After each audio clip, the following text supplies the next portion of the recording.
Oh, I am filming. All of a sudden I was like, oh, it's a still photograph. Oh no, it's not a still photograph.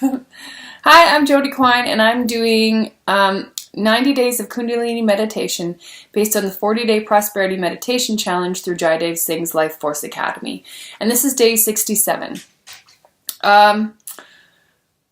Yeah, I don't even I don't even have foresight at the moment. That's how I'm just really kind of, I guess, present.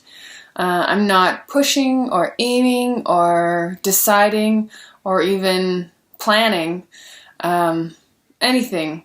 I'm just present. And the sadness definitely has not left the building, but it's also just some white noise. It's no longer loud on the stereo because there are louder things that are becoming present, and they literally, it's just calm. Calm is one of them. Clarity. I do find I'm a little more irritable right now. Like I go 0 to 120 pretty fast. It's not really my MO. I mean, I was dramatic when I was younger, but this is like, I'm irritable. It's like ding. But this happened earlier in the process as well, and that passed. So I'm sure this will too.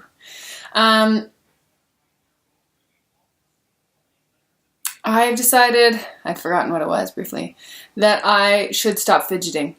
Do you think I can do it? Like I'm always like scratching my face or my neck or my hand. I think perhaps, when I sit down to do this practice, I'm kind of, maybe everything's coming to life or I'm a little uncomfortable in my own skin. So, see? Scratch, scratch, itch, itch.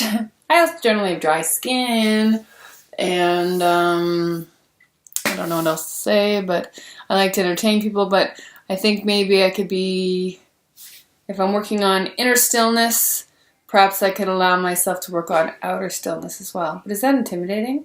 If someone doesn't move a whole lot, or if they do, it's very, purposeful. Purposeful. I don't know if that's, I don't think purposeful is charming, but I did notice that I am pretty much kind of like, and I don't know why I'm judging myself either. I'm just wondering if it's like an extension of something within that I can quiet. Maybe that's a better way to look at it. Or not at all, because literally, I am not planning or pushing. I am just being present. So, having said that, I guess I don't really have anything to say, right? Today I was worried about work because I went in late for my daughter was performing today in a competition. I let her dance. I think I mentioned I was going to let her dance in this competition that she's been training for before she got benched. And, we paid extra money for the costume and to compete. So I let her go to her class. Yesterday was 1 hour to prayer, and then she performed today, and now she's back to being benched. But I got to watch her, and then because I thought she'd be done before 10, and then it turns out, no, she couldn't leave till 11. I'd already promised to take her and another child back to school, so I got to work late. I guess it was like, I dropped them off at school 10 to 11. I raced to work, and I was really stressed out. And oh my gosh, I'm later than I said I was going to be, late already. And then I let them know, and I got there, it was no big deal, it was okay.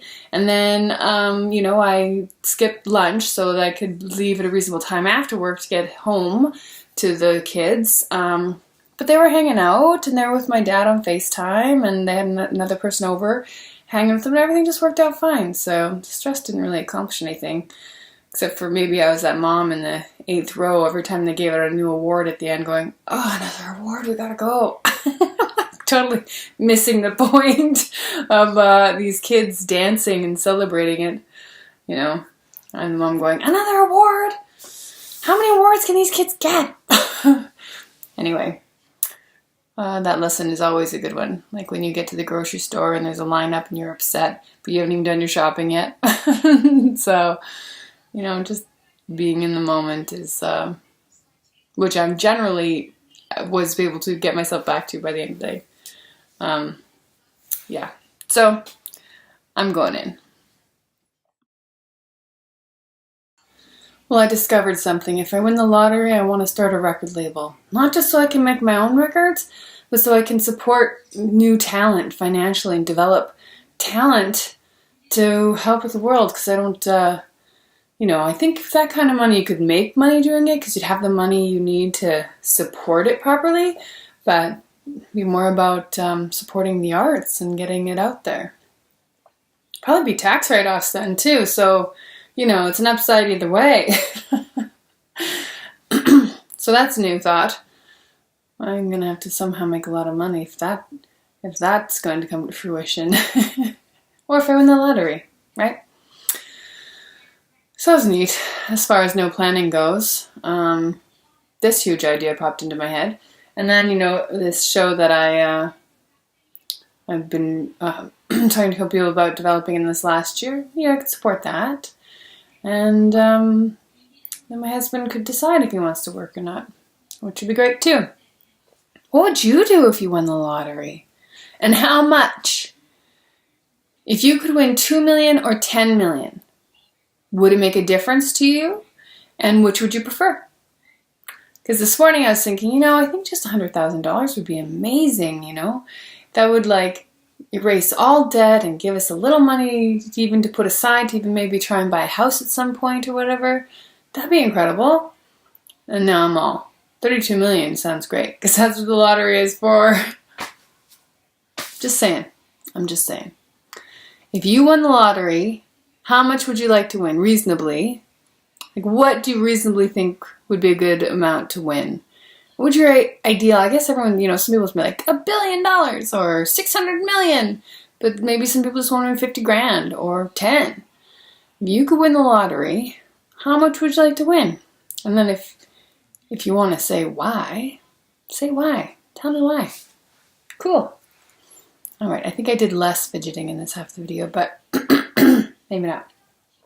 So, have a wonderful night, my lights. Until tomorrow.